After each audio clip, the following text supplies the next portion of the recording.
మహాపరిశుద్ధుడు మహాకరుణుడు మా ప్రభువా మా యేసయ్యా, నలుపురు అయోగ్యులమైన మమ్మల్ని ప్రేమించి నా మనలంతయో నీ కృపలో భద్రపరిచి ఈ డిసెంబర్ నెల మొట్టమొదటి పునరుద్ధానంలో తోడుకొని వచ్చిన నజరేయుడైన యేసుక్రీస్తు వారి యొక్క ఘనమైన నామమునకు మహిమ కలుగును గాక.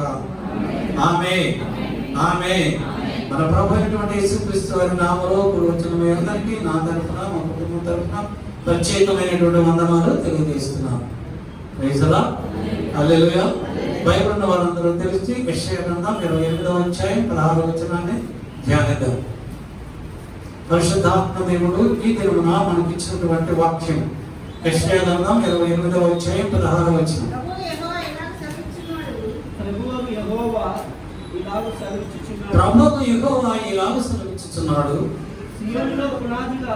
సియోనులో పునాదిగా రాతిని వేసిన వాడను నేనే, అది పరిశోధింపబడిన రాయి, అమూల్యమైన తలరాయి, బహు స్థిరమైన పునాది అయిన మూలరాయి అయినది.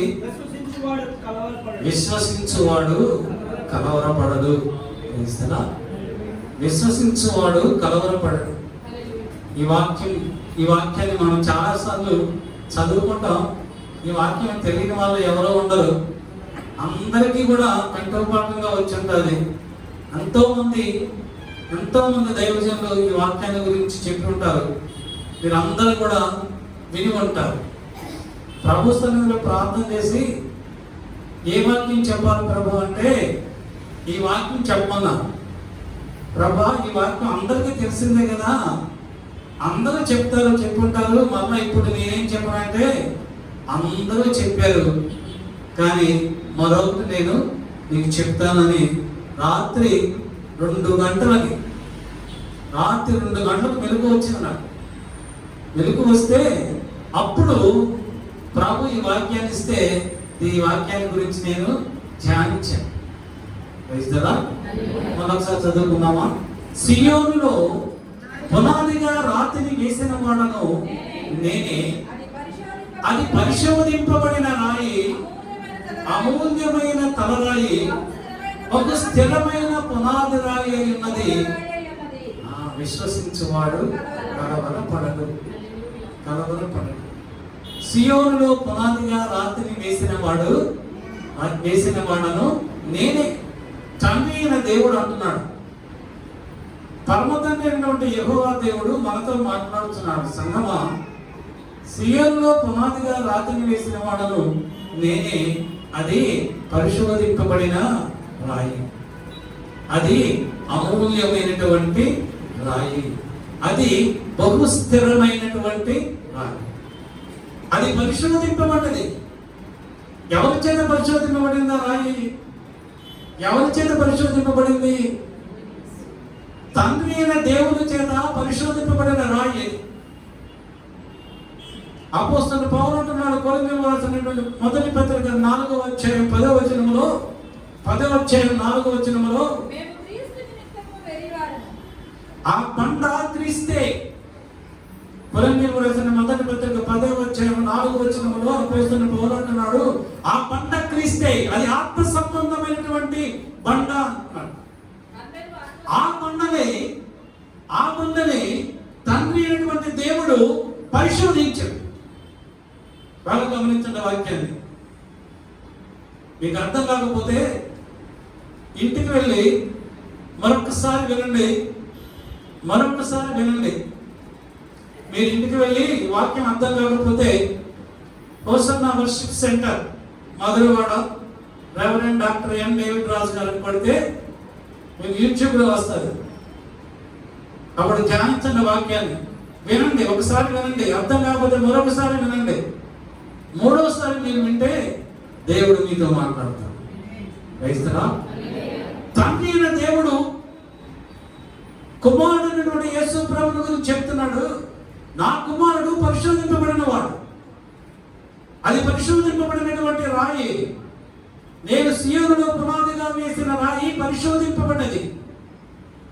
నా కుమారుడిని నేను పరిశోధించాను. ఏ విధముగా పరిశోధించాను? నా చిత్తమును నెరవేర్చేవాడని శక్తి కలిగిన వాడని నేను పరిశోధిస్తే ఆ పరిశోధనలో నా కుమారుడు నెగ్గాడు. అది విజయం పొందినటువంటి రాయి, అది పరిశోధింపబడినటువంటి రాయి, అది మామూలు రాయి కాదు. అది అమూల్యమైనటువంటి రాయి, అది మహా విలువైనటువంటి రాయి. ఎంత విలువైనటువంటి రాయి అంటే అది ఆయన రక్తము అమూల్యమైనది. క్రీస్తు రక్తము అమూల్యమైనది. అమూల్యమైనటువంటి రక్తము కలిగినటువంటి బండాది రాక్, అమూల్యమైనటువంటి రక్తము కలిగినటువంటి బండది. ఈ లోకములో ఉన్నటువంటి సకల పాపములను మోసుకొని పోవచ్చున్నటువంటి బండాది. లోక పాపములను మోసుకొని పోవచ్చున్న గొర్రె పిల్ల, దేవుని గొర్రె పిల్ల బండాదే. కనుక అమూల్యమైనది, అది పరిశోధింపబడినది, లోకమును జయించినటువంటి బండ అది. ప్రభు అంటున్నాడు, నేను లోకమును జయించి ఉన్నాను, నేను లోకమును జయించి ఉన్నాను, నన్ను వెంబడిస్తున్న మీరు కూడా లోకాన్ని జయిస్తారు అన్న. లోకమును జయించినది అది, అపవాదుని జయించేది, సాతానును జయించినటువంటి బండ అది. మరణమా నీ ముల్లెక్కడ అని మరణమును జయించినటువంటి బండ అది. ఆ బండని సియోనులో ఆ పునాదిగా రాతిని వేసిన వాడు తండ్రి అయినటువంటి దేవుడు. అది మామూలు బండ కాదు.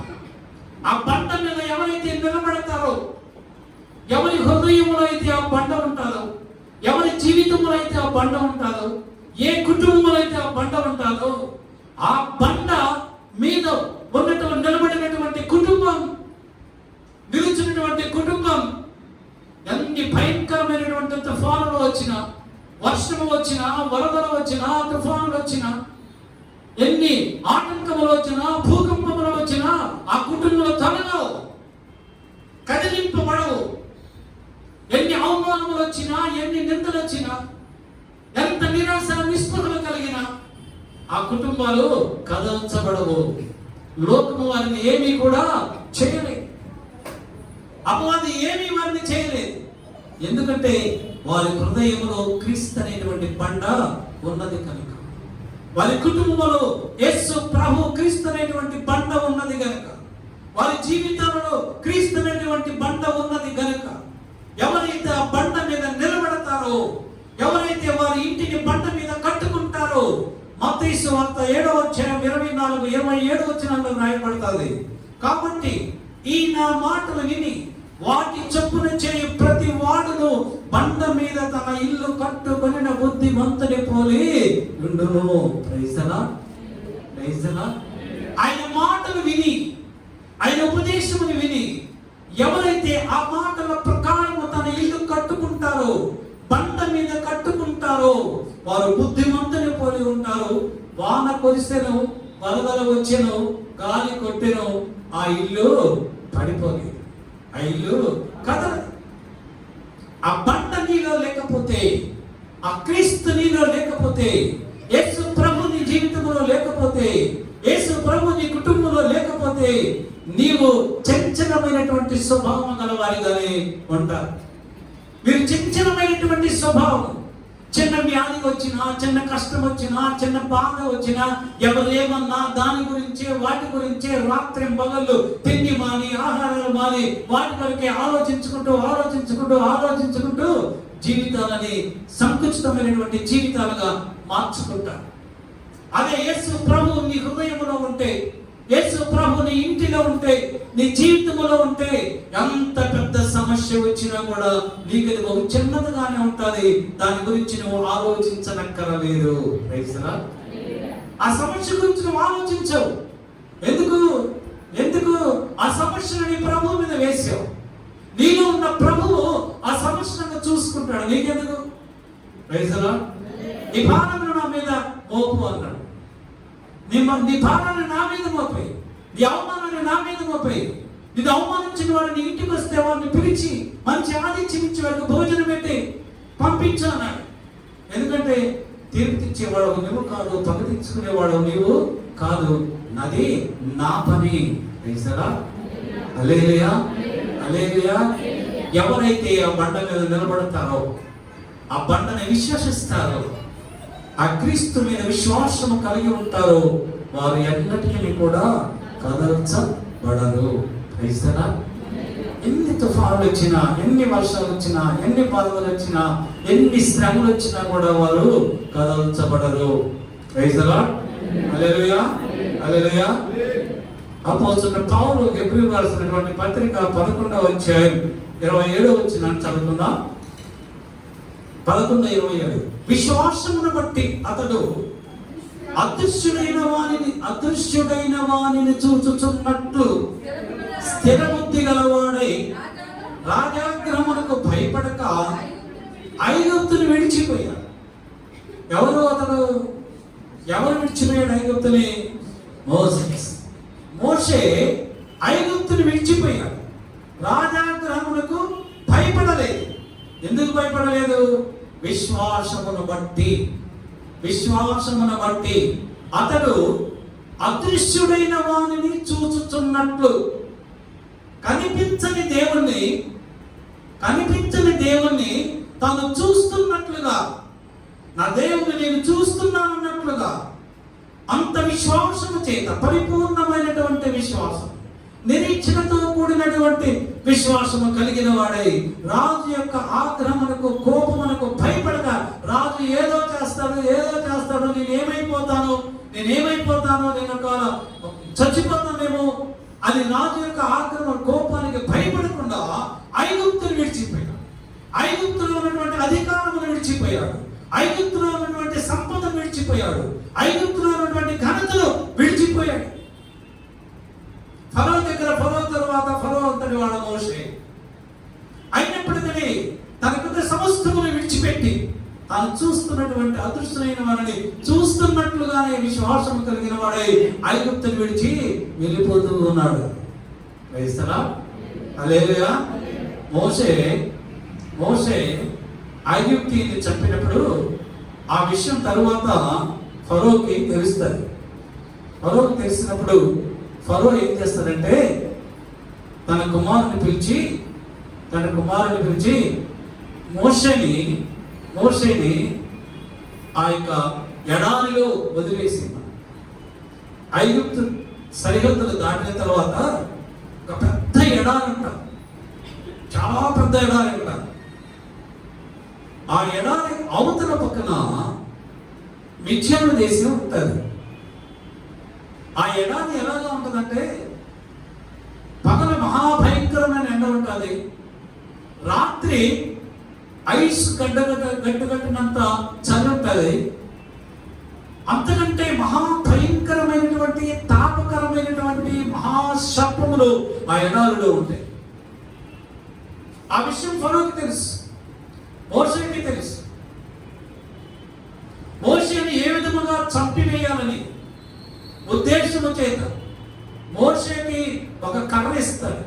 ఇచ్చి ఆయన ఎడారిలో వదిలిపెట్టేసి వెళ్ళిపో అంటాడు. ఎలాగా పరిస్థితి? మోషే ఎడారిని చూడలేదు, ఎడారిలో ఉన్న తాపకరమైనటువంటి సర్పములను చూడలేదు, తన ఎదురు ఉన్న మరణాన్ని చూడలేదు, తన ఎదుట ఉన్న కష్టాన్ని చూడలేదు. అదృశ్యుడైనటువంటి దేవుణ్ణి చూస్తూ ఆయన ప్రయాణిస్తూ ఉన్నాడు. నువ్వు ప్రభువును చూస్తూ ప్రయాణిస్తూ ఉన్నంత కాలము నువ్వు ప్రయాణిస్తూనే ఉంటావు. ఎన్నో అడ్డంకులు నీకు రావచ్చు, ఆటంకాలు నీకు రావచ్చు, ప్రమాదములు రావచ్చు, నిందన రావచ్చు, హేళన నీ దగ్గరికి రావచ్చు, అనేక మంది హేళన చేయొచ్చు. అయినప్పటికీ నువ్వు వాటిని చూడవు. ఎందుకు చూడవు? నువ్వు చూస్తున్నది ఆ అద్దరం ఉన్నటువంటి నీ దేవుడైనటువంటి ప్రభువును చూస్తున్నావు. నువ్వు ప్రభువును చూస్తున్నంత కాలము ఇవన్నీ ఏమి కూడా నీ కంటికి కనిపించవు. నువ్వు ప్రభువును చూడకుండా లోకాన్ని చూస్తే ఇవన్నీ కనిపిస్తాయి, నువ్వు మునిగిపోతావు. పేతురు ప్రభువును చూసినంత కాలము, చూసినంత సేపు కూడా సముద్రం మీద నడుస్తూనే ఉన్నాడు. తాను నడుస్తున్నది సముద్రం అని పేతురుకు తెలియదు. ప్రభు వైపే చూస్తూ నడుస్తున్నాడు. ఎప్పుడైతే ప్రభు వైపు చూడడం మానేసి గాలిని చూశాడు, లోకాన్ని చూశాడు, అపవాదిని చూశాడు. ఇప్పుడు సముద్రంలో మునిగిపోసాగాను. వేస్తారా? మునిగిపోతూ కేకలు వేస్తాడు. అయితే మోషే ఆ భయంకరమైన తాపకరమైనటువంటి సర్పములను చూడలేదు, ఎండను చూడలేదు, మంచును చూడలేదు. అదృశ్యముగా ఉన్న ప్రభువును చూస్తూ ప్రయాణం చేస్తున్నాడు. అయితే మీరు అనుకోవచ్చు, నేను ఒక బుక్ లో చదివాను, ఆ భయంకరమైనటువంటి ఎడారిలో మోషే ప్రయాణిస్తుంటే ఆ తాపకరమైనటువంటి సర్పములు అవి జంపు చేస్తాయి. అవి దాదాపు 10 అడుగుల ఎత్తువి పైకి లేస్తాయి. పైకి లేచి అవి కాటు వేస్తాయి. ఆ భయంకరమైనటువంటి విషయానికి ఆ వ్యక్తి అక్కడక్కడే చచ్చిపోతాడు. మరి ఎలాగా మోషే చాలా దినాలు ఎడారిలో ప్రయాణిస్తూ వెళ్ళిపోయాడు? ఏ సర్పము ఏమీ చేయలేదా? ఏ సర్పము మోషే మీదకి కాటు వేయడానికి లేగలేదా? లేచినాయి, చాలా సర్పాలు లేచినాయి మోషేని చంపాలని, కాటు వేయాలని. కానీ ఎప్పుడైతే సర్పములు మోషేని చంపడానికి మోషే మీదకి వచ్చాయో అదే సమయంలో ఆకాశం నుండి కొన్ని భయంకరమైనటువంటి పక్షులు వచ్చి ఆ సర్పమును నోట కచ్చుకొని తీసుకుని వెళ్ళిపోయాయి. ఆ యొక్క పక్షులు ఎలాగా వచ్చినాయి? ఎవరు పంపించారు? ప్రభు పంపించారు. తాను ఏర్పాటు తీసుకున్నటువంటి మోషేని రక్షించడానికి ప్రభు పంపించాడు. విశ్వసించేవాడు కలవరపడాడు. అవేమి కూడా మోషేకి తెలియదు. మోషేకి ఏమేమి తెలియదు. ప్రయాణిస్తూనే ఉన్నాడు. ఆకలి లేదు, దాహము లేదు. ఎంతవరకు ప్రయాణించాడు? మిద్యాను దేశములకు తోడుకొని వెళ్ళాడు దేవుడు. ఆ మిద్యాను దేశంలో ఇత్రో అనేటువంటి యాజకుని కుటుంబం దగ్గరికి తీసుకుని వెళ్ళాడు. ఆ యాజకుని కుమార్తె అయినటువంటి సిప్పోరాని వివాహం చేసుకున్నాడు. ఆ తరువాత 40 సంవత్సరములు అక్కడ గొర్రెల మందలను కాచిన తరువాత హోరేబు కొండ మీద దేవుని యొక్క దర్శనాన్ని చూస్తాడు. ఆ పొదలో యెహోవా దూతని చూస్తూ ఉన్నాడు. ఆ దూత యొక్క మాటలు వింటున్నాడు. ఏ రాజు అయితే తరిమి వేశాడు, ఏ దేశం అయితే తరిమి వేసిందో మరలా అదే దేశంలో ప్రభు చేత పంపించబడ్డాడు. ఏ కర్ర పట్టుకొని మోషే ఎడారిని దాటి మిద్యాను దేశం వెళ్ళి 40 సంవత్సరాలు ఏ కర్రతో అయితే ఆ గొర్రెల మందలను కాచాడు, ఏ కర్రతో అయితే దేవుని దర్శనాన్ని పొందుకున్నాడో అదే కర్రతో ఐగుప్తుకు వచ్చి 10 అద్భుతాలు చేశాడు. యేసు క్రీస్తుని హృదయములో ఉంది, యేసు క్రీస్తుని జీవితంలో ఉంటాయి, యేసు క్రీస్తుని ఇంటిలో ఉంటే అద్భుతాలు నువ్వు చూస్తావు. అటువంటి అనుభవం ప్రభు మీ అందరికీ అనుగ్రహించను కాక. అపోస్తలుడు పౌలు అంటున్నాడు, కొరింథీయులకు రాసినటువంటి 2వ పత్రిక 11వ అధ్యాయం 23 నుంచి 27 వరకు కూడా రాయబడతారు.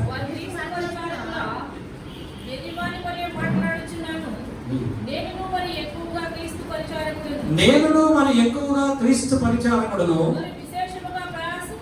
మరి విశేషముగా ప్రయాసపడితిని, అనేక పర్యాయములు చెరసాలలో ఉంటిని, అపరిమితముగా దెబ్బలు తింటిని, అనేక మారులు ప్రాణాపాయములలో ఉంటిని, యూదుల చేత 5 మారులు ఒకటి తక్కువ 40 దెబ్బలు తింటిని, ముమ్మారు బెత్తములతో కొట్టబడితిని, ఒకసారి రాళ్లతో కొట్టబడితిని, ముమ్మారు ఓడ పగిలి శ్రమపడితిని. స్వజనుల చేతను సముద్రములలోను నదులలోను స్వజనుల మధ్యను ఆకలి దప్పుల చేతను ఎన్నో భయంకరమైనటువంటి కష్టములు బాధలు నేను అనుభవించానని పౌలు మనతో మాట్లాడుతున్నాడు. ఏం మాట్లాడాడు పౌలు? 5 సార్లు ఒకటి తక్కువ 40 దెబ్బలు, అంటే 39 కొరడా దెబ్బలు 5 సార్లు కొట్టారు పౌలుని. వాటన్నిటినీ భరించాడు. ముమ్మారు బెత్తములతో కొట్టారు, వేయించారు, చెరసాలలో వేయించారు, సముద్రములలో, నదులలో, సముద్రంలో ఒక రాత్రి ఒక పగలు సముద్రములో ఒంటరిగా ఉండిపోయాడు. నదులలో ప్రమాదములు, స్వజనుల మధ్య అవమానములు, స్వజనుల మధ్యలో అవమానములు ఇవన్నీ భరించాడు. ఎవరి వైపు చూసి భరించాడు? ఎవరి వైపు చూసి భరించాడు? ప్రభు వైపు చూసి భరించాడు. ప్రభు పిలుచుకున్నాడు పౌలని. నువ్వు పిలుచుకుని పౌలా, నువ్వు నా పరిచయం చేయి, నేను నిన్ను ఏర్పాటు చేసుకున్న విషయమును, నేను నిన్ను ఏర్పాటు చేసుకున్న సంగతిని, నేను నీతో మాట్లాడిన సంగతిని నీవు అనేక మంది అన్ని జిల్లాగా నువ్వు సాక్షిగా నువ్వు ప్రకటించు. ప్రభు ఏర్పాటు చేసుకున్నాడు. ప్రియ సంగమా, ప్రభు నిన్ను ఏర్పాటు చేసుకుంటే, నీ కుటుంబాన్ని ఏర్పాటు చేసుకుంటే, నీకెన్ని శ్రమలు వచ్చినప్పటికీ, నీకెన్ని ఇబ్బందులు వచ్చినప్పటికీ, ఎన్ని భయంకరమైన వ్యాధులు వచ్చినప్పటికీ నువ్వు కలవరపడద్దు. నువ్వు కలవరపడద్దు. నీ దేవుడే సమస్తమును కూడా చూసుకుంటాడు. నీ ప్రభువే సమస్తమును చూసుకుంటాడు. ఇప్పుడు పౌలు అంటున్నాడు, నేను ఇన్ని కష్టాలు పడ్డాను, ఇన్ని బాధలు పడ్డాను, నా ప్రభు వీటన్నిటి నుండి నాకు జయమిచ్చాడు అని అపోస్తలుడైన పౌలు అంటలేదు. పౌలు అంటున్నాడు ఫిలిప్పీయులకు రాసినటువంటి పత్రిక 3వ అధ్యాయం 12వ వచనంలో, నేను ఇదివరకే గెలిచితిననియు, ఇదివరకే సంపూర్ణ శక్తి పొందితినని అయినను నేను అనుకునటం లేదు కానీ, నేను దేని నిమిత్తము క్రీస్తు యేసు చేత పట్టబడినో దానిని పట్టుకొనవలనని పరిగెత్తుచున్నాను. హల్లెలూయా, హల్లెలూయా. నేను ఇదివరకే గెలిచితనని నేను అనుకోలేదు. ఈ శ్రమలన్నిటిలో నుంచి నా దేవుడు నన్ను కాపాడాడు. నేను వీటన్నింటి మీద నాకు జయం వచ్చింది, నేను ఇప్పుడు జయవీరుణ్ణి, నేను గెలిచాను అని పౌలు అనడం లేదు. పౌలు ఏమంటున్నాడు? నేను ఇదివరకే గెలిచితననియు సంపూర్ణ శక్తి నందుతనని నేను అనుకునటం లేదు కానీ, నేను దేని నిమిత్తము క్రీస్తు యేసు చేత పట్టబడినో, ఎందుకు నన్ను ప్రభు పట్టుకున్నాడో, దేని నిమిత్తము పట్టుకున్నాడో, దేనికి పట్టుకున్నాడో దానిని పట్టుకోవడానికి నేను పరిగెత్తుతున్నాను. ప్రభువు నిన్ను దేనికి ఏర్పాటు చేసుకున్నాడో, దేనికి ఎంపిక చేసుకున్నాడో, నీతో ఏం మాట్లాడాడో ఆ మాటని, ఆ ఎంపికని నువ్వు పొందుకోవడానికి నువ్వు పరిగెత్తాలి. ఈ లోకంలో ఉన్న సంపద, ఐశ్వర్యము, ఘనత నీ వెంట రాదు. నీ సత్క్రియలే నీ వెంట వస్తాయి. నువ్వు దానికంటూ నువ్వు పరిగెత్తాలి. సత్క్రియలు చేయటం కొరకు నువ్వు పరిగెత్తాలి. అపోస్తలుడైన పౌలు అంటున్నాడు, నన్ను ప్రభు దేని కొరకు పిలిచాడు దానిని పట్టుకోవడానికి నేను పరిగెత్తుతున్నాను. ఫిలిప్పీయులకు రాసినటువంటి పత్రిక 3వ అధ్యాయం 14వ వచనంలో రాయబడుతుంది, క్రీస్తు యేసునందు దేవుని ఉన్నతమైనటువంటి పిలుపునకు కలుగు బహుమానమును పొందుకోవాలని గురి యొద్దకే పరిగెత్తుచున్నాను. నేను గురి యొద్ద పరిగెత్తున్నా. ఎందుకు పరిగెత్తున్నాను? నన్ను దేన్ని పట్టుకోవడానికి నా ప్రభువు నన్ను పిలిచాడో దాన్ని పట్టుకోవడానికి, ఆ బహుమానము పొందుకోవడానికి నేను గురి ఎందుకు పరిగెత్తుతున్నాను. మనం అందరము కూడా పరిగెత్తవలసినది గురి ఎందుకు పరిగెత్తాలి. అంటే ప్రభు దగ్గరకు పరిగెత్తాలి. ఆయన దగ్గరకు పరిగెత్తితే ఆయన నీకు బహుమానం ఇస్తాడు. నువ్వు మనుషుల దగ్గరకు పరిగెత్తితే మనుషులు ఇచ్చేటువంటి బహుమానములు కొంచెంసేపు ఉంటాయి, కొంతకాలం ఉంటాయి, కొన్ని రోజులు ఉంటాయి, ఆ తర్వాత దాన్ని మర్చిపోతాం. మరొక బహుమతి వచ్చిన వెంటనే ఈ బహుమతిని పక్కన పడేస్తాం.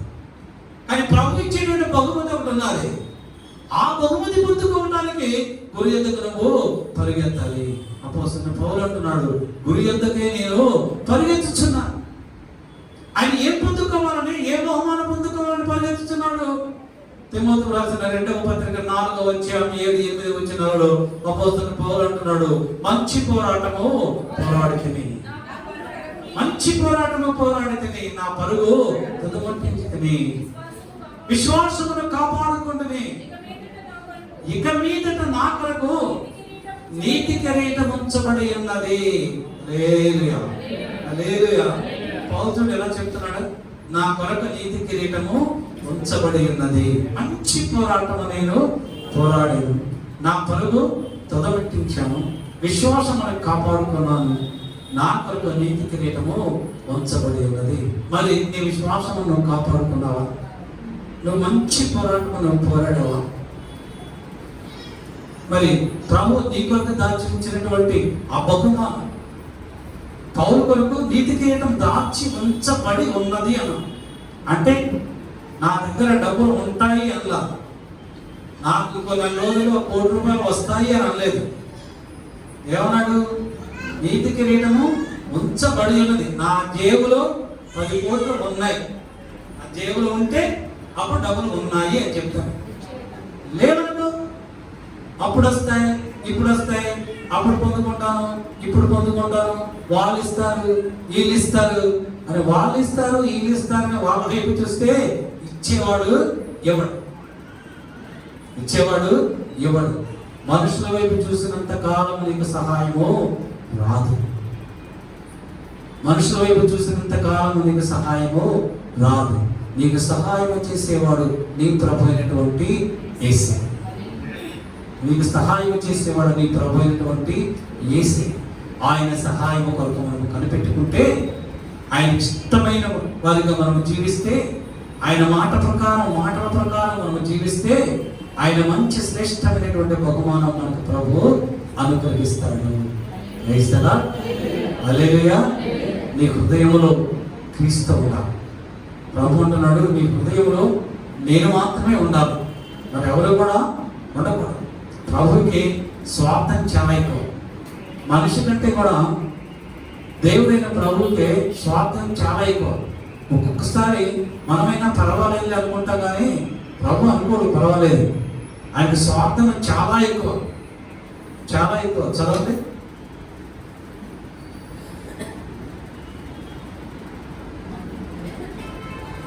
1వ రాజుల గ్రంథం 11వ అధ్యాయం 1-2 వచ్చిన చదవండి. మోయాబీయులు, ఎదోమీయులు, అమ్మోనీయులు, సీదోనీయులు, హిత్తీయులు అను జనులు మీ హృదయములను తమ దేవతల తట్టు త్రిప్పుదురు గనుక వారితో సహవాసము చేయకూడదని, వారిని మీతో సహవాసము చేయకూడదని యెహోవా ఇశ్రాయేలీయులకి సెలవిచ్చాడు. ఏం చెప్పాడు దేవుడు? ఏం చెప్పాడు? ఈ మోయాబీయులు, అమ్మోనీయులు, సీదోనీయులు, హిత్తీయులు, గెవీయులు వీళ్ళందరూ ఎవరు? విగ్రహారాధికులు, జెంటైల్స్, అన్యులు, విగ్రహారాధికులు. ప్రభు అన్నాడు, నీవు వారితో సహవాసము చేయొద్దు, వారిని నీతో సహవాసము చేయదు. వాళ్ళ అర్థం ఏంటి? వారితో మనము సహవాసం చేయకూడదు, వారిని మనతో సహవాసం చేయకూడదు. కొంతమంది వారితో సహవాసం చేయరు కానీ వారిని మాత్రం మనతో సహవాసం చేయిస్తారు. లేదుగా ప్రభుకి ఇష్టం లేదు. చెప్పాను కదా, ప్రభు చాలా స్వార్థపరుడు. అక్కడ పర్వాలేదులే, ఒకసారి కదా, 2 సార్లే కదా అంటే ప్రభు ఒప్పుకోడు. ఎందుకంటే ఆయనకి ఇష్టం లేని పని నువ్వు ఏం చేసినా నువ్వు క్షమించబడు. అదేంటే గారు అంత పెద్ద మాట అన్నారని మీరు అంటున్నారా? చదవండి. ఇర్మీయా గ్రంథం 17వ అధ్యాయం 5వ వచనం చదవండి. నరులను ఆశ్రయించి శరీరులను తనకు ఆధారముగా చేసుకొనుచు తన హృదయమును యెహోవా మీద నుండి తొలగించుకున్నవాడు, తన హృదయమును యెహోవా మీద నుండి తొలగించుకున్నవాడు శాపగ్రస్తుడు.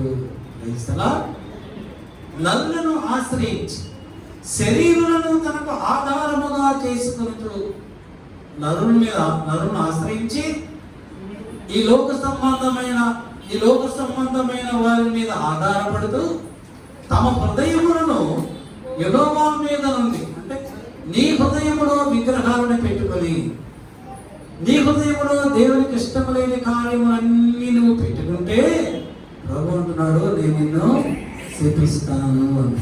ఏమన్నాడు? శపిస్తాను అన్నాడు.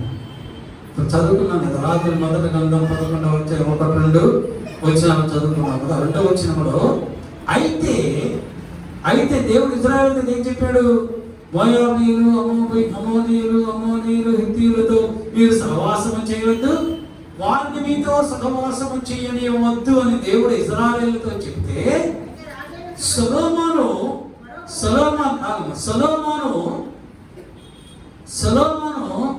బుద్ధి, జ్ఞానము, వివేకము, వివేచన హృదయము దేవుని యొద్ద నుండి పొందుకున్నవాడు. క్రైస్తరా, దేవుడు అడిగాడు, సొలొమోను నువ్వు నాకు ఇంతగా ప్రార్థన చేసావు కదా, ఇన్ని బలులు అర్పించావు కదా, ఇంతగా కన్నీరు కార్చావు, ఉపవాసం ఉండవు, ప్రార్థన చేసావు కదా, నీకేం కావాలి అని. అప్పుడు సొలొమోను అన్నాడు, ప్రభువా నేను బాలుడను, ఇంతమంది నీ ప్రజల్ని పరిపాలించడానికి నాకు యోగ్యత లేదు, నాకు బుద్ధి జ్ఞానము నాకు ఇవ్వు. దేవుడు ఏమన్నాడు, నా కుమారుడా నువ్వు సంపద అడగలేదు, ఐశ్వర్యం అడగలేదు, ఘనత అడగలేదు, నువ్వు బుద్ధి వివేచన హృదయం అడిగావు కాబట్టి నువ్వు అడిగి నీ 2 నీకు ఇస్తాను. అది కాకుండా నీకు ఐశ్వర్యమును ఘనతయు ఇస్తాను. రైతులా బాగా అర్థమవుతుందా మీకు? ఇప్పుడు ఈ సొలొమోను దేవుని యొక్క బుద్ధి, జ్ఞానము, వివేచన హృదయము కలిగి ఉన్నట. కలిగి ఉంటే 2వ వచనం రాయబడింది, అయితే సొలొమోను అనేక మంది పరస్త్రీలను ప్రేమించి కామాతురత కలిగిన వాడై వారిని ఉంచుకొనుచు వచ్చాను. గమనించారా? మరి బుద్ధి, జ్ఞానము, వివేచన హృదయము అన్నీ దేవుడు ఇచ్చాడు కదా. మరి ఇచ్చినప్పుడు ఈ పాడు పని చేయడానికి ఎలాగా మనసు చెప్పింది? నీకు ఇచ్చిన జ్ఞానం ఏమైంది? ఆ జ్ఞానం ఇప్పుడు ఇక్కడ పంచి అయితే దావీదు ఏమన్నాడు తెలుసు? దావీదు ఏమన్నాడు తెలుసా? దేవా యెహోవా నీకు ఇష్టానుసారంగా జీవించేటువంటి కృప నాకు అనుగ్రహించు, నీ సన్నిధిలో నిత్యము ఉండేవాడిగా నన్ను, నా కుటుంబాన్ని నువ్వు ఆశీర్వదించావు. బుద్ధివు, జ్ఞానము, సంపదను అడగల. ఎందుకు? ఆత్మ సంబంధమైనటువంటి జ్ఞానము, వివేచన హృదయము, బుద్ధి ప్రతి క్రైస్తవునికి కావాలి. కానీ ఈ లోక సంబంధమైన మనుషులను పరిపాలించడం కావలసినటువంటి యోగ్యత, ఈ లోక సంబంధమైనటువంటి మనుషులను తృప్తిపరచడానికి కావలసిన జ్ఞానము అక్కర్లేదు. అది నిన్ను దేవుని రాజ్యానికి చేర్చలేదు. సొలొమోనుకి ఆత్మ సంబంధమైనటువంటి జ్ఞానము లేదు, ఆత్మ సంబంధమైన బుద్ధి లేదు, వివేచన హృదయం లేదు. లోక సంబంధమైనటువంటి బుద్ధి, వివేచన హృదయం మాత్రం లేదు. కనుకనే సొలొమోను లోకంలో ఉన్న అనేక కష్టతరమైన వాటికి జవాబులు చెప్పాడు, కానీ తన జీవితాన్ని బాగు చేసుకోవడానికి కావలసినటువంటి జ్ఞానాన్ని కోల్పోయాడు. అయితే దావీదు ఆ జ్ఞానాన్ని పొందుకున్నాడు దేవుని యొద్ద నుండి. దావీదు ఆత్మ సంబంధమైన దాన్ని పొందుకున్నాడు, ప్రార్థన జీవితాన్ని పొందుకున్నాడు. అందుకే అపోస్తల కార్యముల 13వ అధ్యాయం 22వ వచనంలో దేవుడు అంటున్నాడు, యెష్షయి కుమారుడైన దావీదుని నేను కనుగొంటిని, అతను నా ఇష్టానుసారుడైన మనుష్యుడు, నా ఉపదేశములను నెరవేరుస్తాడు. దావీదు నెరవేర్చాడు, దేవుని ఉపదేశములన్నయో దావీదు నెరవేర్చాడు. దావీదు గురించి ప్రభు సాక్ష్యం చెబుతున్నాడు. రాజుల మొదటి గ్రంథం 15వ అధ్యాయం 4వ వచనంలో, ఒక ఊరియా భార్య అయినటువంటి బెత్షెబ విషయంలో తప్ప దావీదు ఏ పాపము చేయలేదు. దేవుడు సాక్ష్యం చెప్తున్నాడు. మరి సొలొమోను దేవుని ఉపదేశాలను నెరవేర్చలేదు, లోకములో పడిపోయాడు. మరి ఇప్పుడు సొలొమోనుకి శాపం రావాలి కదా? మరి శాపం వచ్చిందా రాలేదా? వచ్చింది కదా. దేవుడు 2 సార్లు చెప్పాడు, ఒక్కసారి 2 సార్లు చెప్పాడు, నువ్వు మానేయి, నువ్వు పాపం చేస్తున్నావు, నీ పాపాన్ని ఒప్పుకో, నా దగ్గరకు వచ్చే, నా సన్నిధికి వచ్చే అంటే సొలొమోను వినల. ఎందుకని వెళ్ళలేకపోయాడు? వృద్ధాప్యములో తన భార్యలు ఆయన మీద ఎక్కువ ఇన్ఫ్లుయెన్స్ చేశారు కనుక, అన్యులు విగ్రహారాధికులు ఎక్కువ ఇన్ఫ్లుయెన్స్ చేశారు కనుక ఏమీ చేయలేకపోయాడు. మనం కూడా అంతే. ఆ విగ్రహారాధనతో సహవాసం చేస్తూ చేస్తూ చేస్తూ చేస్తూ చేస్తూ చేస్తూ ఉంటే చివరికి మనం కూడా అవే చేస్తాం. మనం కూడా వాటికే బానిసైపోతాం. పర్వాలేదులే, ఒక్కసారి ఆ పప్పుకు బాగా వెళ్దామంటే ఒకసారి వెళ్తాం, 2 సార్లు 3 సార్లు, ఆ తర్వాత వాడికంటే ముందు నువ్వే అక్కడ ఉంటావు. వేస్తారా? మరి సొలొమోను పరిస్థితి ఏమైంది? ఇజ్రాయేలు 2గా చీలిపోయింది. ఎంత భయంకరమైన పరిస్థితి. ఒక్క గోత్రం వారు సొలొమోనుతో ఉన్నారు, మిగతా 11 గోత్రం వారు సొలొమోను నుండి వెళ్ళిపోయారు. రేపు నీ పరిస్థితి, ఒక ఆశీర్వాదమే నీకుంది, మిగతా ఆశీర్వాదములన్నీ కూడా వేరే వాళ్ళు తీసుకుని వెళ్ళిపోయారు. కనుక విగ్రహారాధన మన దగ్గరికి మనలో ఉండకూడదు. అన్యులతో మనం సహవాసము చేయకూడదు. అన్యులు మనతో సహవాసము చేయకూడదు. క్రైస్తవులు హల్లెలూయా, హల్లెలూయా. చదవండి కొలస్సీయులకు రాసినటువంటి పత్రిక 1వ అధ్యాయం 23వ వచనాన్ని. పునాది మీద కట్టబడిన వారై స్థిరముగా ఉండి మీరు విన్నట్టు ఆకాశము కింద ఉన్న సమస్త సృష్టికి ప్రకటింపబడినట్టు ఈ సువార్త వలన కలుగు నిరీక్షణ నుండి తొలగిపోక విశ్వాసమునందు నిలిచి ఉండిన ఎడల ఇది మీకు కలుగును. విశ్వాసమునందు నిలిచి ఉండిన ఎడల ఇవి మీకు కలుగును అన్న. ఏ కలుగుతాయి? క్రీస్తు అనే బండ మీద నీళ్ళు కట్టుకున్నప్పుడు, క్రీస్తు అనేటువంటి బండ మీద నీ హృదయాన్ని కట్టుకున్నప్పుడు, యేసు ప్రభు నీ హృదయంలో ఉన్నప్పుడు, ఆయనను విశ్వసించినప్పుడు, స్థిరముగా విశ్వసించినప్పుడు ఇవి మీకు కలుగును. ఏంటి కలుగుతాయి? ప్రభు ఏమిస్తారు మనకి? 22వ వచనం చదవండి. తన సన్నిధిని పరిశుద్ధులుగాను నిర్దోషులుగాను నిరపరాధులుగాను నిలువబెట్టుటకు ఆయన మాంసయుక్తమైన దేహమందు మరణము వలన ఇప్పుడు మిమ్మల్ని సమాధానపరచును. ఏమిస్తారు ప్రభు మనకి? ఆయన సన్నిధిలో మనల్ని ఎలాగ ఉంచుతాడు? పరిశుద్ధులుగా ఉంచుతాడు. పరిశుద్ధులుగా ఉంచుతాడు, నిర్దోషులుగా ఉంచుతాడు, నిరపరాధులుగా ఉంచుతాడు, సమాధానాన్ని మనకి అనుగ్రహిస్తాడు. ఎప్పుడు క్రీస్తు అనేటువంటి బండ, అది పరిశోధించబడినటువంటి రాయి, అది అమూల్యమైనటువంటి అది తలరాయి, అది బహు స్థిరమైనటువంటి పునాది రాయి ఉన్నది. దాని మీద ఎవరైతే విశ్వాసం ఉంచుతారో, ఆ రాయి మీద, రాయినటువంటి క్రీస్తు మీద విశ్వాసం ఉంచుతారో, ఆ ప్రభు మీద విశ్వాసం ఉంచుతారో, వారిని ఆయన తన సన్నిధిలో పరిశుద్ధులుగా చేస్తాడు, నిర్దోషులుగా చేస్తాడు, నిరపరాధులుగా చేస్తాడు. ఈ పరిశుద్ధ దినమందు ఆయన రక్త మాంసములలో పాలు పొందుకునేటువంటి యోగ్యత మీకు అనుగ్రహిస్తాడు. ఎందుకంటే రాత్రి భోజనంలో తీసుకోవాలంటే నీకు యోగ్యత కావాలి అంటే నువ్వు ఆయన సన్నిధిలో నిలబడాలి. ఆయన సన్నిధిలో నువ్వు పరిశుద్ధులుగా ఉండాలి, నిర్దోషులుగా ఉండాలి, నిరపరాధిగా ఉండాలి. అప్పుడే ఆయన శరీరాన్ని భుజించడానికి, ఆయన రక్తమును పానము చేసేటువంటి యోగ్యత, అర్హత నీకు నాకు కూడా వస్తుంది. ఆ యోగ్యత, అర్హత ప్రభు మనకి ఇవ్వాలి అంటే ఆయన మీద మనము విశ్వాసం ఉంచాలి. ఆయన మీద మనము విశ్వాసం ఉంచాలి. ఆ విశ్వాసము మనం ఉంచినప్పుడు దేవుడు మనకు ఆ యోగ్యత ఇస్తాడు. ఆయన రక్త మాంసములు పొందుకునేటువంటి యోగ్యత ఆనందిస్తాడు. ఎవరైతే నా శరీరమును భుజించి నా రక్తమును త్రాగుతారో వారు నా రాజ్యములకు వారసులుగా ఉంటారు. ఆయన రాజ్యములో ప్రవేశించేటువంటి యోగ్యత, అర్హత ఆయన రక్త మాంసములలో పాలు పొందిన వారికి మాత్రమే ఉంటుంది. వారు ఆయన రక్త మాంసంలో పాలు పొందుకోవాలి అంటే నీవు పరిశుద్ధుడివై ఉండాలి, నీవు నిర్దోషివై ఉండాలి, నీవు నిరపరాధివై ఉండాలి.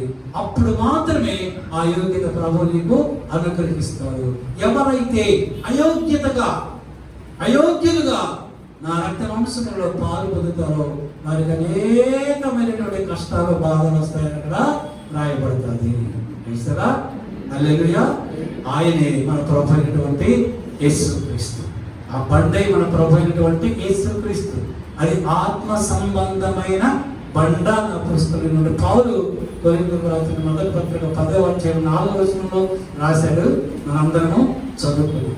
అటువంటి అనుభవం ప్రభు మీ అందరికీ అనుగ్రహించుకుంటారు. ఆయన సన్నిధిలో పరిశుద్ధులై, నిందారహితులై, నిష్కలంక కలిగిన వారై, పవిత్రులై ఆయన రక్త మాంసంలో పాలు పొందుకున్నది కాక ఆయన రాజ్యానికి మీరు వారసులై ఉందరు కాక. ఆమేన్. ఈ వాక్యం ద్వారా ప్రభు మిమ్మల్ని ఆశీర్వదించును గాక. ఆమేన్. కలవరించండి, ప్రార్థిస్తాం. మహాపరిశుద్ధుడు, మహాగణుడు మా ప్రభువును నమస్కారం. ఆశ్చర్యకరుడు, ఆలోచనకర్తమైన నీవు ప్రభు, ఈ డిసెంబర్ నెల మొట్టమొదటి పనులు దానదినమందని రాసిన కాంతం నుండి మీరు మాట్లాడినటువంటి అతి శ్రేష్టమైన లేఖనం బట్టి మీకు పటాను కోట్ల స్థుతులు, స్తోత్రాలు. సియోనులో పునాదిగా రాతిని వేసిన వాడను నేనే అన్నావు. అది పరిశోధింపబడినటువంటి రాయి, అది అమూల్యమైనటువంటి రాయి, ఒక స్థిరమైనటువంటి పునాది రాయి. దానిని విశ్వసించేవాడు కలవరపడడు అని నేను మాతో మాట్లాడాను. ప్రభువా, నీవు పరిశోధించబడినవాడు. నీ రక్తం అమూల్యమైనది, నీ రక్తం అది శ్రేష్టమైనది. నీ శరీరము పరిశోధించబడినది. ఈ పునరుద్ధాన ముందు నీ రక్త మాంసంలో పాల్పొందగలిగినటువంటి యోగ్యత, అర్హత మా సంఘంలో ఉన్నటువంటి పిల్లలందరికీ మీరు అనుగ్రహించారు. ఇంకా ఎవరెవరైతే బాప్తిసం పొందుకోకుండా ఉన్నారో వారిని ప్రేరేపించు. పురికొల్పండ ప్రభు, బాప్తిసం పొందుకునే యోగ్యత, అర్హత వారికి దయచేయండి. పొందుకోవాలనేటువంటి ఆసక్తిని, పట్టుదలను దయచేసి నీ రక్త మాంసంలో పాల్పొందుకునేటువంటి కృప అనుగ్రహించండి తండ్రి. ఈ వాక్యం విన్న వారందరి హృదయములను మీరు మాత్రమే ఉండి దీవించి, ఆశీర్వదించి, ఫలింపు చేసుకుని వీరే సకల ఘనత, మహిమ, ప్రభావం పొందుకున్నాం. యేసుక్రీస్తు అది శ్రేష్టమైన నామమును బట్టి అడుగుతూ వేడుకను పొందుకుని నామం మా పరలోక తండ్రి. ఆమేన్, ఆమేన్, ఆమేన్. మన పరమోన్నతమైనటువంటి దేవుని ప్రేమయు, మన ప్రభువును రక్షకుడైన యేసుక్రీస్తు వారి యొక్క కృపా రక్షణ, పరిశుద్ధాత్మ దేవుని యొక్క అన్యోన్య సహవాసము, సన్నిధి ఇప్పుడు వచ్చినటువంటి సంఘటనలందరినీ, ఇంకనో రాలేకపోయినటువంటి వారందరినీ, నూతనముగా వచ్చిన వారందరికీ, ఈ వాక్యములు వెళ్ళిన వారందరికీ, అలా వాక్యములు ప్రకటించిన దైవజనులకు, వారి కుటుంబాలకు, లోకములో ఉన్న సకల పరిశుద్ధులకు ఇప్పుడును ప్రభు రాకడ పర్యంతము సదాకాలం తోడైండును గాక. Amen, amen. Hallelujah, hallelujah. Praise the lord.